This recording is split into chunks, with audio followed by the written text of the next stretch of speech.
Thanks for stopping into We Called It. We have a post-draft, middle of the offseason update for everyone. I know we haven't been around much, just been waiting for the big news to come out, such as the free agency period earlier and now the draft.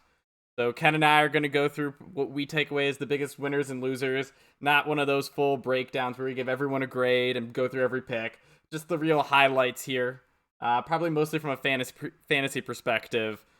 Just because that's what probably piques to me and Ken's interest most during the draft. You know, wide receivers, quarterbacks, running backs, that kind of thing. So, Ken, why don't you start off? Who was your biggest, winner or loser, whichever way you want to take this? Yep. So, the biggest loser, I would have to say, is Baker Mayfield. And Phil over here did not want to give grades, but guess what? The Browns are getting a C-. No A's, no B's, only one grade, C-. And the real loser is Baker Mayfield because nobody wants him. So the issue is he's on the Browns, and the Browns are now going to have to pay him about $19 million this year. And the sad part is $19 million is not even that much if you think he is a franchise quarterback or even really a starter in the league. I mean, and because of the Browns giving so much money to Deshaun Watson, that $19 million looks so small, and yet you have teams that are too bad and they just don't see him as a future, or teams that are too good, they like who they have there, and they won't be interested in Baker, and because of that, he is stuck in absolute no man's land. It'll be interesting to see how it plays out, because if he doesn't report for games, I'm not sure how it works where if they want him to play and he doesn't dress, they don't actually have to pay him. But at the same time, it's looking like he can just be on the team, make money, but stay away from the team as well. I hope that we can get rid of him before the start of the year and when we start paying him. Maybe when a quarterback goes down during preseason or beginning of the year, someone will want to trade for him. But really, at this point, it's a big who knows. We're stuck with him, and I don't want to pay him $19 million a year, but nobody else does. So I disagree with you that the Browns had, the worst draft. The Baker Mayfield thing sucks where no one absolutely wanted to trade for him. But I think it's actually valuable to keep him on the team and just retain him instead of cutting him. Either way, you're paying him $19 million. So let him, he doesn't have to eat a roster spot. You can just, not pay him. You can just keep him sidelined and not do anything with him. And this way, if you cut him, maybe he goes to a competitor somewhere and you have to play him, or you run the risk of him going somewhere and looking good. Now you get 1 year of him being a baby and you kind of ruin his odds whenever he goes to his next location, because less people are going to be interested in him. And I think that's just a plus that, you're breaking up with someone and you're going to win the breakup that way.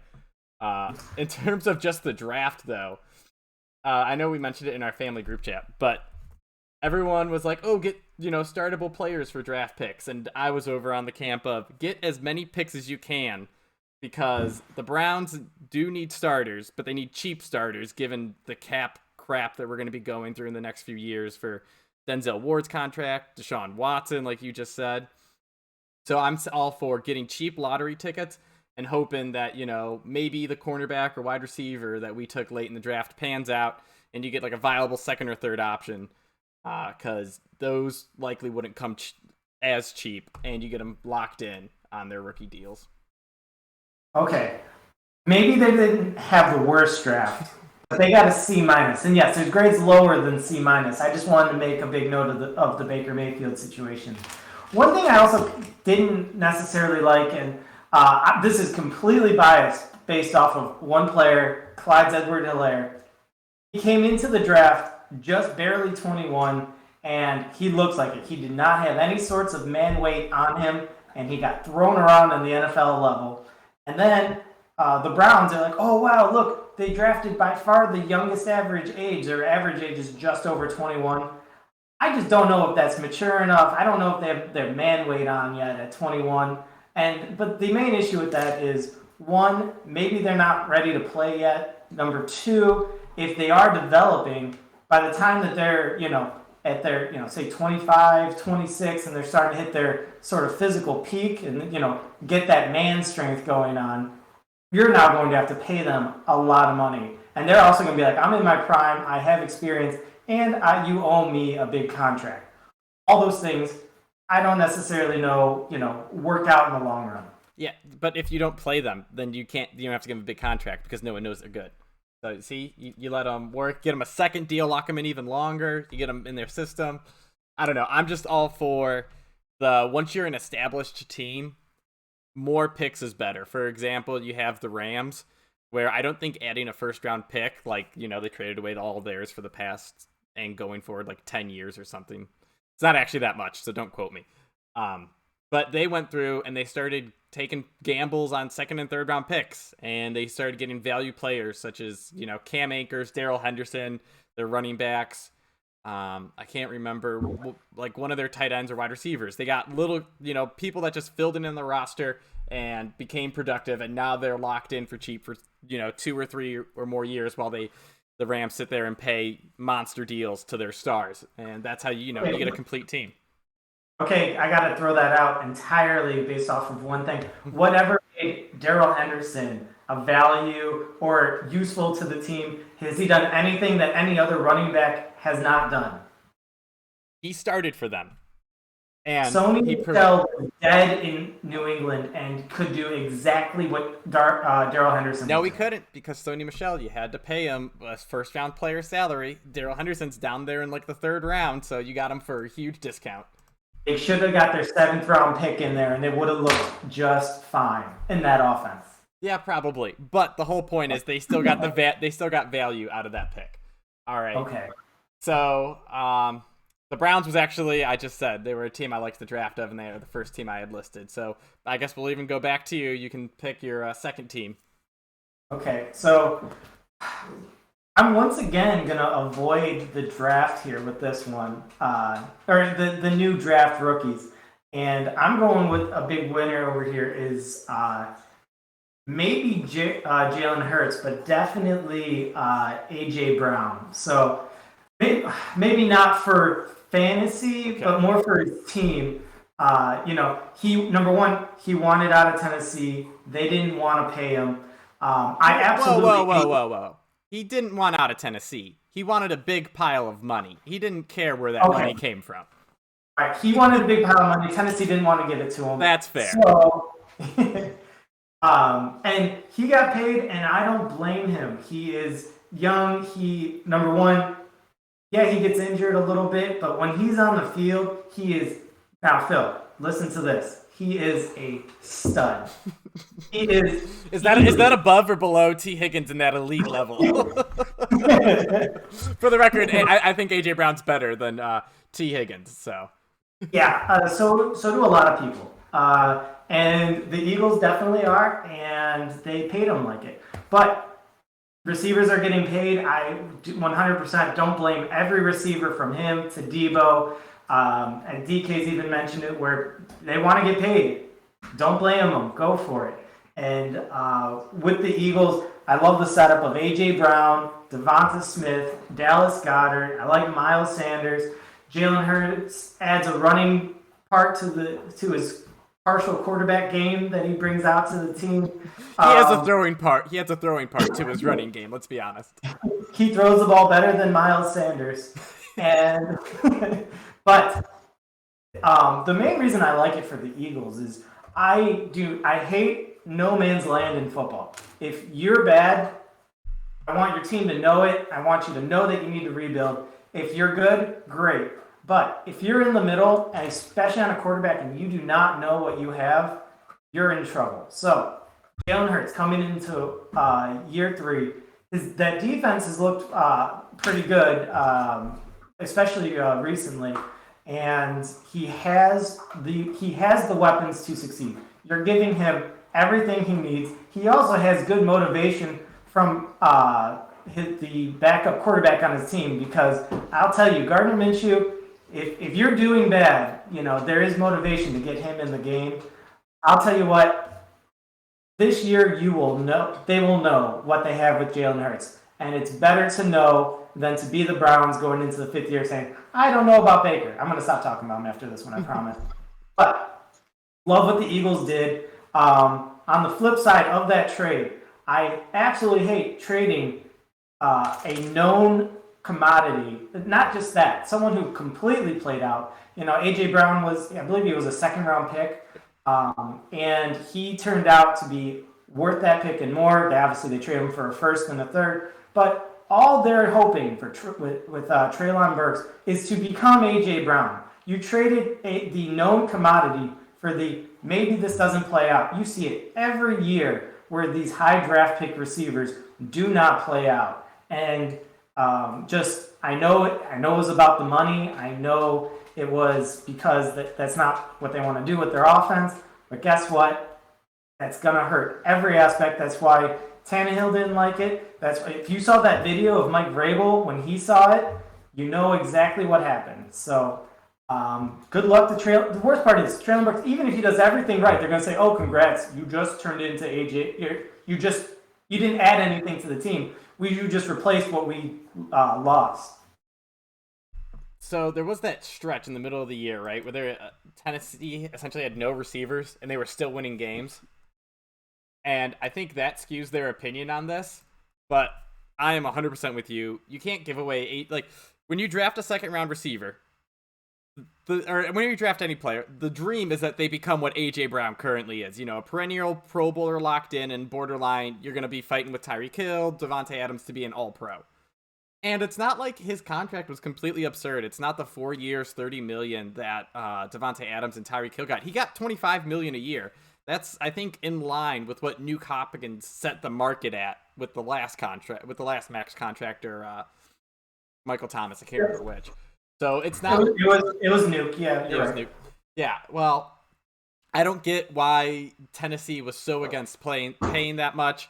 I also think what they're kind of doing now is they're betting on Derrick Henry, and it's hard for me to say bet on the running back who's getting 300 carries a year, who just is coming off, a foot injury, and you think that, I know their offense is built on the running game, but it's hard for me to say bet on him rather than let me keep the elite weapon outside and see if I can replace Derrick Henry. If I had to choose to replace one, I would try to replace the added value in my running game rather than the added value in my receiving game. So I don't like it from that aspect. But then with the Eagles, you summarized it perfectly.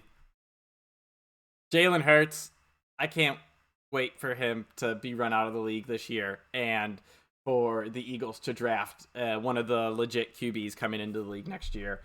I think there's 3 or 4 that are currently highly rated as borderline 1st-round picks. Caleb Williams at USC is essentially he's the Spencer Rattler from this year, except for he actually should keep the top pick in the draft spot. So we'll see who is available for them, because they are too good of a team to fall down too far. But if they're holding 2 mid-round picks, there's no reason why they won't be able to jump up and get the 2nd or 3rd best quarterback in the draft. As for the Titans, they're a team that I think is interesting.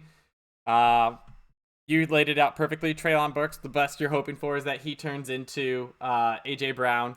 You still don't have receivers besides Robert Woods now is their go-to, but I don't think you can rely on, that kind of receiver to dominate a game. And then they got Malik Willis. I know we talked about him previously when after the Mahomes and Allen shootout, we all thought the NFL might watch that game and be scared of what a quarterback can become and try to bet on that upside. But he fell down to the 3rd round, and now you have him sitting behind, the great mentor, Ryan Tannehill, going to take him under his wing. No, Ryan Tannehill said he wouldn't do that. But I'm just looking forward to seeing what Malik Willis can do. He's a guy that I liked going into the draft for his upside, and now he falls into a good spot. Obviously, though, falling to the 3rd round is not a good sign for any quarterback. So let me get this straight. You did say that if you were the Titans, you would rather try to replace Derrick Henry than A.J. Brown? Is that correct? All right, so this isn't prime Derrick Henry versus prime A.J. Brown. It is Derrick Henry after how many, he's 6 years into the league, and let me find the number, 1,400 carries in. They say 300 is the amount of carries a running back can get, and then they struggle the next year. He had 2 of those years back to back, and now he missed, half of this year. So this is not me. He's gonna be 28. Running backs age way worse than wide receivers, and AJ Brown is still much younger. So that is the context for me saying I would rather replace a running back than a wide receiver. That was very analytical of you. Uh-huh. There's a nice amount of analytics in there, but you keep saying that Derrick Henry is a human. And I know it's difficult to compare because A.J. Brown is also pretty close to not human, but at the same time, I'm sorry, I got to completely disagree with you. Derrick Henry, for the first half of the year last year, was doing something that we hadn't even seen before. We wouldn't even be talking about how good Jonathan Taylor was if Derrick Henry was still around the whole year. He was one broken foot away from setting a whole different level of just greatness for running backs. So no, sorry, I'm not gonna. But real quick, what happened? What happened to Derrick Henry? Did he get hurt? A poor mishap. No, this was not. Because Christian McCaffrey was out there, redefining the running back as a borderline slot receiver, and then he got hurt, and now he gets hurt every year. A broken toe is not the same as an overuse injury like you typically see with all of these overused running backs. Sorry, got to disagree with you there. The foot bone does not heal correctly. Ask Des Bryant, ask Julio Jones. Oh. Yeah, real analytical or anatomically correct terms. The foot bone. I know everyone has them on their anatomy and physiology test. All right. So I'm going to go next with my team. One of my teams, the Packers, obviously came into the draft. Everyone said, you need to help Aaron Rodgers. And they said, nope. There were 5 game-changing wide receivers out there, I think, in this draft. And they watched all 5 go in the top 15-ish picks. And then they just sat there and waited. And then they took defense with their first 2 picks. They are sending a clear message to Aaron Rodgers that's like a blend of, we don't think you need anyone to cut. We don't think you need talent at wide receiver. We want to run the ball, and we just want you to be, we don't want you to be carrying the offense as much as you are. We want to rely on our run game to do that and call on you in spurts. So, I hate it personally because you're betting on rookies to step in, and year-to-year volatility in defense is widely known. For example, Bills were number 1 unanimously across the board, and there's no way they keep that up again this year. And then you're betting on your running game to completely be dominant. But I don't know. To me, after seeing AFC teams in the playoffs, and you're going to have to get past Matt Stafford and that Rams passing attack and the Buccaneers passing attack, if you're saying that we're not going to put all our eggs in the Aaron Rodgers basket when he's still playing at an elite level, I think it's just a mistake. Okay, so that's all fine and well, but you're going to act like they didn't spend a very, very high second-round pick on a wide receiver. How many wide receivers went before that, though? I doesn't matter. Irrelevant. They may have gotten one of the guys they wanted, but you're just like, oh, all right, we're just gonna let multiple double-digit set of wide receivers go, and then we're gonna get allegedly what we're looking for. This is the guy we always wanted, the guy we always believed in. And my filter isn't working, so I can't even tell you. Okay, so just listen to this. Often in draft pundit circles, athletic freak or unicorn are thrown around too much. However, in Christian Watson's case, it completely rings true. The guy had graded as great in size and elite in measurables at the combine. I'm just saying, you gave Aaron Rodgers a tool. When you say, and guess what? Aaron Rodgers can do what he wants with it. Now, gaining Aaron Rodgers' trust is difficult. He'd rather throw it to a Randall Cobb that he trusts, but certainly isn't anywhere near the athlete they used to be. And that's a huge hurdle in and of itself. But I'm just saying, I'm very excited in the potential that this Christian Watson brings. By the way, barely knew him until he got drafted. Until after the Packers selected him. So Ken, real quick, what do you think the ceiling is for a rookie wide receiver though? This guy's not going to be Jamar Chase. He's not going to, and I doubt he'll be a Justin Jefferson. He won't be a game changer. He's an early second rounder. So what do you think? Can he be Michael Pittman his rookie season? I mean, I don't think he'll be as good as T. Higgins was his rookie season. I was gonna say, what about T. Higgins? I see, and I don't think he has the impact. First of all, T. Higgins was the third option on that team, and he still had like 950 yards and 6 touchdowns. Watson's going to be the clear-cut number one probably, and only competing with Allen Lazard. And I don't think if he has a good year, it's probably going to be 1,100 yards and like 6 touchdowns, right? And I just don't think that's good enough for the Packers to have the kind of offense they had last year. And I think it's going to put a lot of stress on their defense and running game, and I don't think it's going to end well because I don't like trusting those things. So realistically, now Aaron Rodgers, he does. He likes to throw to people that he trusts. I see, and Allen Lazard is actually Aaron Rodgers' trust over the few years. But I mean, Christian Watson, yes, he brings potential, but I actually don't see him too much as a breakout candidate solely because Aaron Rodgers doesn't do that. Aaron Rodgers will throw it to the open person, throw the person he trusts, throw it to the covered person he trusts because he can, really thread the needle however he wants. And you're right. I really think this goes back to the Packers just saying, we're going to set up a good defense for you, and we are totally fine with Aaron Rodgers versus the other team.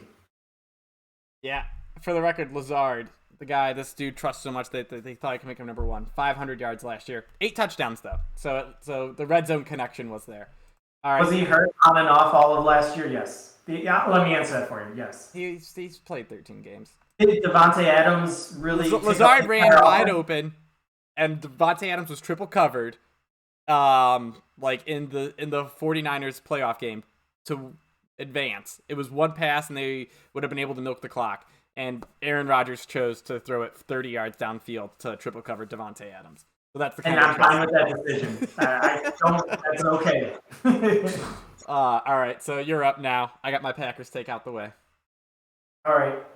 So a lot of this goes off of how I see it is value. Now, if I'm doing a fantasy football draft, for example, last year, I didn't really like Jonathan Taylor. I really didn't like Joe Mixon. I just happened to have a team with both of them and happened to be not even close to everybody else. I, far and away blew out everybody. But my point is, they fell to me. I am totally okay with accepting value where it's at. And the team I'm going to talk about here, value, is the Jets. So they had a few first-round picks. They took the best players that were available, and I can't blame them there. Three of them, it's Sauce Gardner with the 4th overall, Garrett Wilson with the 10th, and Jermaine Johnson with the 26th. Jermaine Johnson, for a lot of people, they saw him as a top 15 pick. He certainly slid down. Do you know who didn't see him as a top 15 pick? What? Do you know who didn't see him as a top 15 pick? Probably about 9 teams. The NFL, yeah. At least 9 teams in between. But being Ohio State, runner, I'm happy they took Garrett Wilson. I don't know if Garrett Wilson's happy they took him, but that's to be seen. But Sauce Gardner going as the second cornerback when a lot of people had him as the first. I'll tell you what, you got three really good talents in the first round. Fantastic. All right, so one thing I don't like about the Jets is that everyone's like, look at their draft. They got, 3 starters on their team or something, or 4 starters in their first 4 picks, so it had to be a good draft. And I am full on against that thought because the reason that they are drafting where they are is because they were terrible. And I think that getting players to start for them, it shouldn't be an accomplishment. It should be like, okay, we needed that. We needed to draft those high floor players. The exact opposite of what I said for the Browns earlier, where the Browns have depth and talent at every position almost. So they're looking for lottery tickets and upside, not like I need a guy that can actually play football and make us competitive. Now, one of the big issues I have is Breece Hall. And the problem is they traded up to get him in the second round. I know he's supposed to be a game-changing running back, but as we just went through my take with Derrick Henry and my constant disapproval of running backs, they had Michael Carter. Michael Carter looked good. And I know Michael Carter's not an every down back. But now you go and you make a big play. You waste draft capital to bring in Breece Hall. And you're like, all right, that's going to be, a game changer on our offense? And it's really, to me, kind of just insulating Zach Wilson. And the problem with that is, if you listened to the show last year, I hate Zach Wilson even more. So I guess this is a real just anti-Jets and making mistakes and then kind of digging yourself in a bigger hole because you thought the mistake you made was correct. But I am with you. Sauce Gardner, first of all, 100% should have been a wide receiver. That is just like, a burning wide receiver's name. Just, hot Sauce Gardner flying by you. But I don't know much about Garrett Wilson. Getting a wide receiver, though, because they have just poured money into that receiving core. Now you have Elijah Moore, Corey Davis, Garrett Wilson. So you have all the makings of something that should succeed. But it just won't because Zach Wilson's their quarterback. And the thing is, going back to the whole reason I like what the Eagles did, give Zach Wilson what he needs to succeed, and if he doesn't, there's your answer. Done. Corey Davis as a third option in receiving court is really good. Don't disrespect Corey Davis like that, all right? Elijah Moore's the third option. Corey Davis is number one. You didn't watch the second half of the year then. I know I didn't. Well, first of all, you shouldn't have been watching Jets games in the second half of the year. And I still hold on to Corey Davis because when my Dynasty Fantasy League started up, I was all in on Corey Davis. I drafted him, I think in like the third or fourth round. And this was his second year. And I believed in him to, take over the league.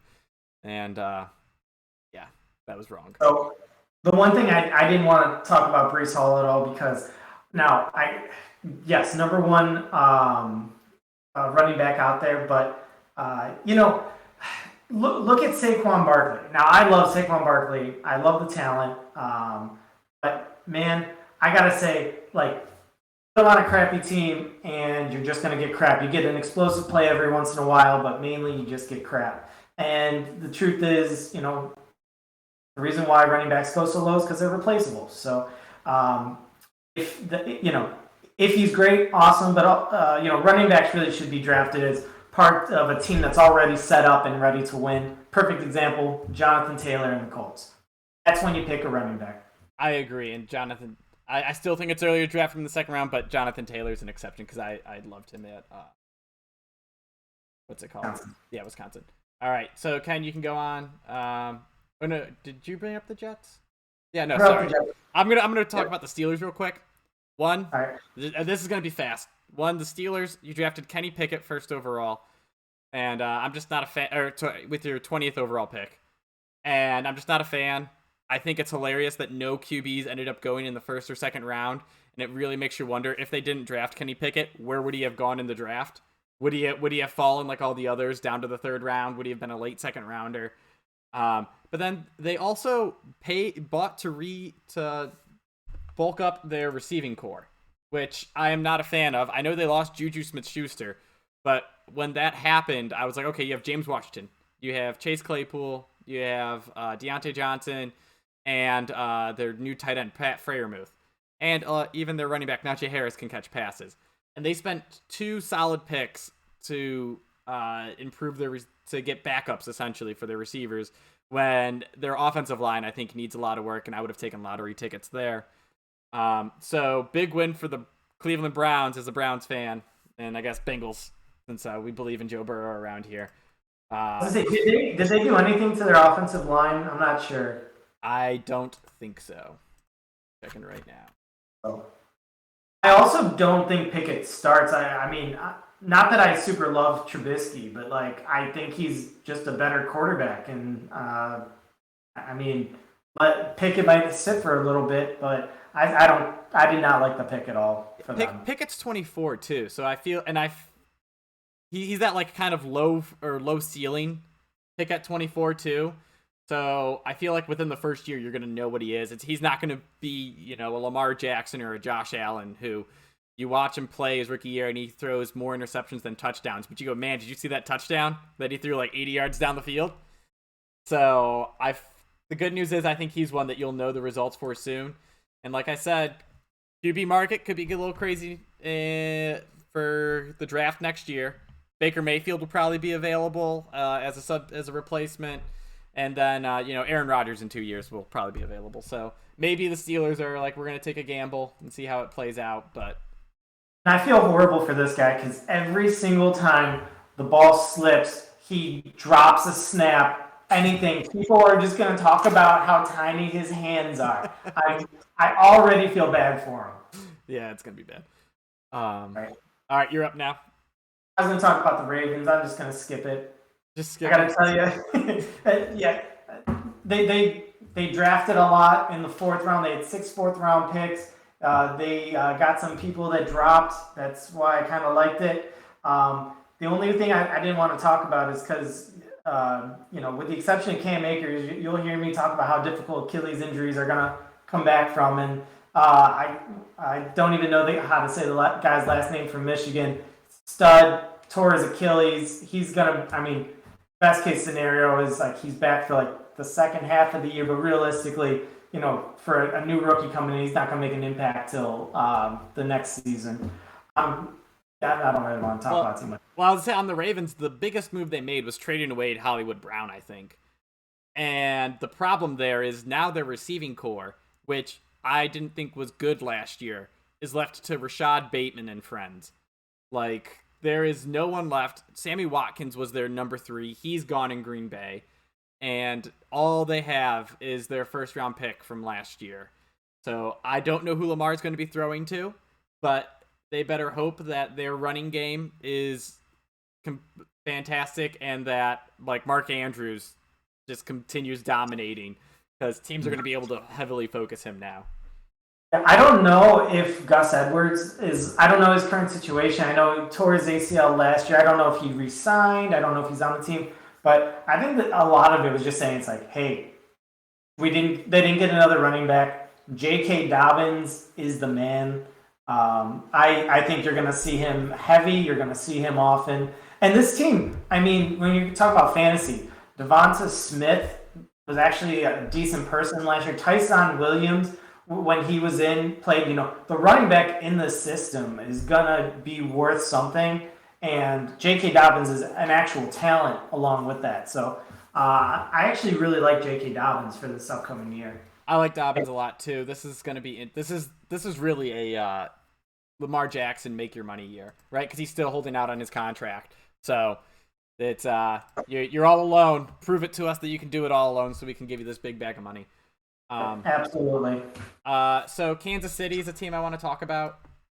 First of all, they were another team that you watched your number 1 receiver go. I guess you traded away your number 1 receiver, and you had 2 first-round picks. They were a little later, but everyone thought, go and get the replacement. And the first thing they did is draft 2 defenders. But early in the second round, Sky Moore fell to them. And this is a completely different situation than Christian Watson because, first of all, they drafted defense and then a receiver. it's like I described the exact same situation with an elite quarterback. But you did. The difference is Travis Kelce is on one of these teams. They also have Juju Smith-Schuster and Mecole Hardman. And while Juju Smith-Schuster and Mecole Hardman aren't, gonna blow people's minds, even though Juju Smith-Schuster has a 1,500 receiving yard year, they do fill in, and Sky Moore won't have everything thrust upon him at once.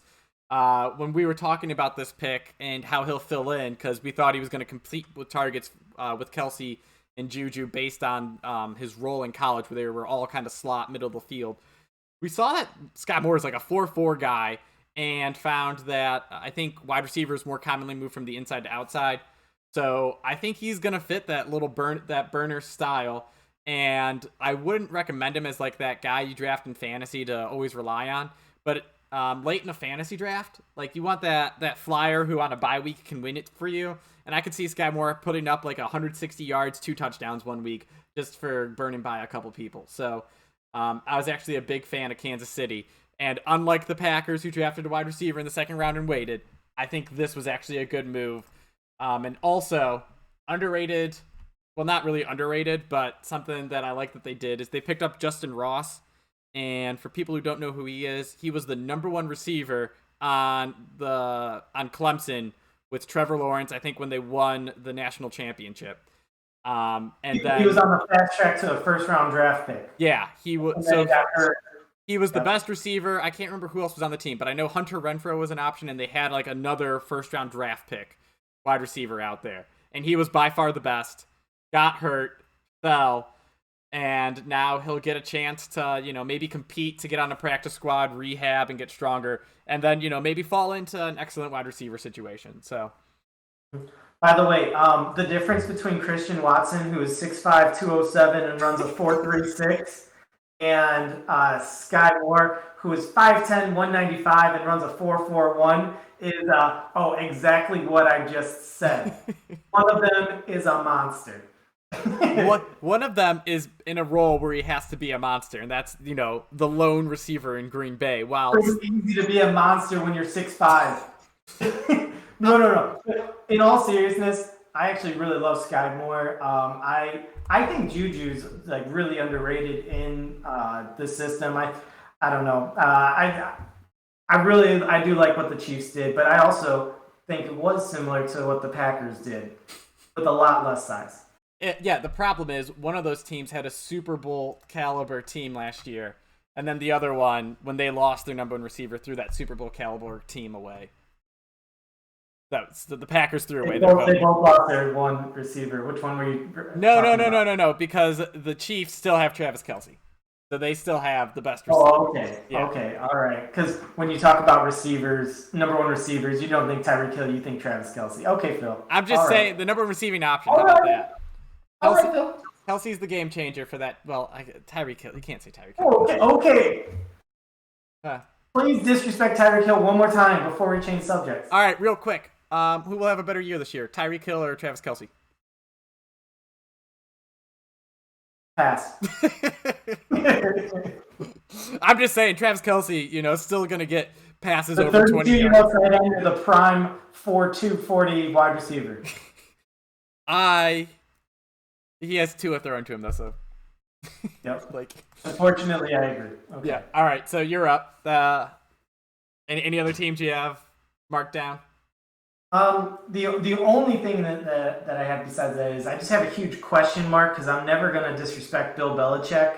Oh, wait, real quick. Did you know that his first pick was a projected, 5th round pick, and they took him in the first round? I thought late 3rd, first off. I was going to say... He was a day 3. He was a day 3 pick. 3 things that do not go together. First round pick, Chattanooga, and guard. But you know what? Bill Belichick did it. Just watching the film, it's like, man, I hate when you're watching these games and it looks like a high school game on a camcorder. It's like that Family Guy joke. It's like, let's hear from the fan, and then there's one person in the stands. Yeah. But I'm never gonna. I'll tell you what. They lost the GOAT at wide receiver, GOAT at quarterback, and had 1 down year during COVID where their entire defense sat out, and then boom, they were back in the playoffs 1 year later. How'd that playoff game go? Sorry, it just my memory doesn't work too well. I mean, a lot of rookie Pro Bowl quarterbacks make it to the playoffs, right? Oh, wait.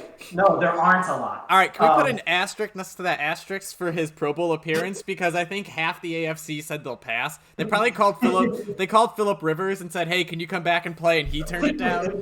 Hey, Drew Brees, I know you never were, in the AFC in the last half of your career, but maybe. But no. All joking aside, I'm not going to question Bill Belichick. He's earned that. But I am curious what he was thinking while he did this. I agree. Just big question marks for the Patriots. They did grab a receiver, I think, at some point, which I liked just because they need receivers. Other than that, they passed on Sky Moore, I think. They did. Tyquan Thornton was the guy. I don't know. But I'm just happy that they grabbed like a second round pick at receiver because their big money splurges were on Kendrick Bourne and Nelson Aguilar last year. Very underwhelming. So last team I think we have listed is the Saints. Well, I have them listed, and I'm bringing up the big question that is they trade up in drafts all the time. Started way back when Mike Ditka decided to trade their entire draft for Ricky Williams, and that didn't go well for them. But now, but now they're still doing it, and they don't have the Sean Payton, Drew Brees effect to make these picks worthwhile. So they traded up, got 2 first-rounders, and the funniest one, historically, hindsight's 2020, but at one point they traded Darnell Savage and Jair Alexander for Marcus Davenport. And Marcus Davenport, great player, but you gave up borderline best cornerback in the NFL and a starting caliber safety. So it's trading down is always the analytic way to go, or like 99% of the time when you look at how those trades end up panning out. Because like I said earlier, buying more lottery tickets gives you a better chance that one hits, even when the probabilities aren't the same that they will all hit. So I'm just curious about the Saints to see if they can keep up with the same strategies that they, used when they had an elite coach and an elite quarterback. I do like the all Ohio State receiving core of Michael Thomas and Chris Olave, but Jameis, we'll see what he can do. Give him people to throw too deep, and he will. So let's see what happens. All right, so I've been a huge Jameis Winston fan since he got in the NFL. One, always great for my fantasy teams. You can always get him late in drafts, and except for last year, he wasn't great. But you can always get him late in drafts, and he always had those great games. He was 5-2 as a starter, 14 touchdowns, 3 interceptions. Man is a borderline MVP candidate if he plays the whole year. Weren't a lot of good options. Yeah, but he had games of either 3 to 5 touchdowns or less than 180 yards. Like I said, it's the high volatility place. You get great Jameis or no Jameis. That's fine. I gotta tell you, I don't hate the Saints this year. I do like those weapons, and I'm probably the biggest Kamara fan there is around. But I think Michael Thomas is underrated in terms of we haven't seen him in a while. If he can come back healthy, not that he's going to be a stud again, but he can be a top tier possession receiver with Chris Olave. I don't know. I'm interested. I am too. But that's just given the state of the NFC and the fact that there's like 3 quarterbacks I would want on my team. Maybe 4. All right. So that covers all of our teams in the draft. We did have one listener question this week coming from Nate Schmidt, who, by the way, is now a new father. First, he has 3 girls and finally got his boy. So new father. He is now a father. No, I'm just kidding. That's from Friends, I think, where he's like, you're gonna be an aunt or an uncle. Joey doesn't know if it's a boy or a girl. Anyways, his question is draft related, and it was, would you, given first of all we're gonna look at this year in the NFL, and then we'll look at other years. Would you rather have a quarterback that's drafted or got paid this offseason? And this offseason is obviously a layup. Deshaun Watson on the Browns, Aaron Rodgers on the Packers. I don't know who else got big paychecks this offseason. But comparing them to the quarterbacks that were so bad that they might have all fallen to the 2nd or 3rd round, 100% lock in that I would pick a high-paid quarterback to win the Super Bowl. And that's just great because that means Deshaun Watson is the one I think is going to do it. So now, when he's asking that question, is he saying somebody on their rookie contract, or are you talking about that's the entire concept of, would you rather, as you draft a rookie quarterback, you get the benefit that they're cheap, and when you pay someone, when you do it, or once the contract kicks in, for example, Josh Allen got paid a year before his contract kicked in. Once you start paying them, you can't afford to give them good players or as many good players. Okay, so for example, then, who's on? What are the quarterbacks that could even potentially win it this year on that rookie contract? You're talking about Herbert and Burrow, and that's it? No, Kyler Murray. Okay. So you again, you have to compare them to the quarterbacks that signed at the time they got drafted. Okay. So I'll take like that. I'll tell you, what about Tom Brady? Because he continually takes pay cuts. I love it. Or pay cuts because Tom Brady doesn't play by the regular dollars that we all do. But no, give me the field, okay? Wait. What's the field? Give me, let me just go, Aaron Rodgers, Matt Stafford, Dak Prescott, the Mahomes, the Josh Allens, the paid ones, the Deshaun Watsons, Derek Carrs, Russell Wilson. Matt Stafford won a Super Bowl last year, but he was not paid like a high-end quarterback. So this is more like you have to get them in their expensive portion of the contract too, I think is the concept. So it's not like, all right, Patrick Mahomes signed a 10-year deal, and in year 9 he'll be at a huge discount because of the way, the pay works. It's like, all right, Aaron Rodgers is making $50 million this year or something like that. Gotcha. Is that easy? Is it easier to win a Super Bowl with that quarterback, or is it easier to win? So I guess consider it the top 5 paid quarterbacks, or like the 5 youngest quarterbacks that start. Gotcha. I'll still take the field. No. So my thing has always been, get me to the playoffs. Crazy. Joe Flacco and Nick Foles have proved crazy things can happen in the playoffs. I know it was a one-time thing, but I still like using that Flacco example of he was the best quarterback in the playoffs for 4 games. He was the best. Yeah. He's never been the best for a 4-game span ever else in his career. And he's gotten paid off of that. Good for you. But I want a quarterback that can get me to the playoffs. Anything can happen there. The reason why those quarterbacks are paid so much is because you are expecting. The lowest expectation of them is to get you to the playoffs. You're not happy if those players just get you to the playoffs. Give me that one every single time. All right, so you're in a sense kind of buying the floor, right? Because when you lock in the money with the quarterback, you're saying we're getting to the playoffs and our team is not as good. Whereas if you have a rookie quarterback, and assuming they pay everyone the same amount, then this quarterback has more upside compared to the rest of the team. So for example, Jimmy G went to the Super Bowl. I could say almost won it, but they were up. Yeah, almost won it. They were up by 10 in the fourth quarter. If that's not almost winning.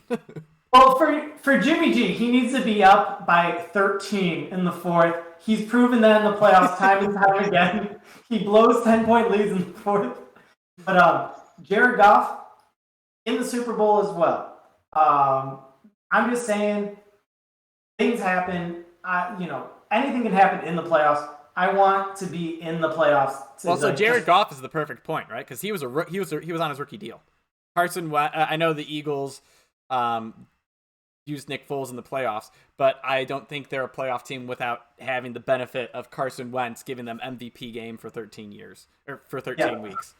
But if you want to look at the 2 teams that are in the Super Bowl, if that's what we're doing, you will see that more often than not, those are the tried and true in the league.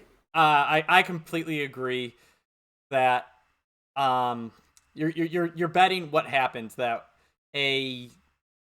will a high-end paid quarterback play well, exceed his contract, which Patrick Mahomes played over a max deal or the highest deal when he had his breakout year in his second year. It was a rookie deal, but Aaron Rodgers probably exceeded the value of his deal last year when he played as an MVP caliber player. Or can a guy on a young? Are you betting that a young guy can exceed how he did? And if you just look at the QB hit rates, like in the first round alone, I think we talked about this. 25% or a ballpark around there is what's actually succeeding. Then you have to pick them to be one of the best, maybe 8 or 4 or 5 quarterbacks in the NFL. Yeah, I'm with you. Give me the expensive guy. Plus, when you do that, you know how to play to their strengths and weaknesses and fill out your roster. And I think a good case for that is the last 2 Super Bowl winners, right? You had Tampa Bay go get Tom Brady and pay him a lot of money. You had the Rams go get Matt Stafford, and even though they didn't pay him a lot of money, they paid their quarterback room a crap ton because they had to pay Jared Goff still. And a good case for that one. Russell Wilson might make it 3 for 3 this year. I hope so. I'm a big believer in Russell Wilson and the Broncos. Can't wait to talk about that in like a forecast episode. So, no, I don't know. I completely agree. I do got to say that even right now, I want to see Pat Mahomes versus Tom Brady again in the Super Bowl this year. That's it. I want to see stud quarterbacks go at it. I can't wait for the AFC. This year, you could get 7 of the top 8 quarterbacks in the AFC playoffs, and we could just get constant, Mahomes versus Allen games or Allen versus Burrow games. I can't wait for that. Yeah, and just as a Browns fan, just one last thing for that is for every, Burrow or Herbert or even Kyler Murray that you got 3 like Josh Rosens and, future Kenny Pickett's out there. So. I'm glad that we got our takes out the way. Again, it's also like you have to play the game of gambling to get that quarterback. I know that's what you're alluding to. And ask the Browns how gambling to get a quarterback goes. We'd much rather give away 3 first-round picks and $250 million guaranteed to someone who might not play for the next 2 years.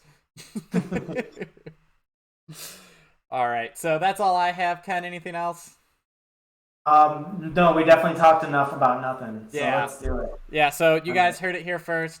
A.J. Brown, the real winner of the NFL draft, even though now we know that his quarterback won't be able to hit him for anything at all.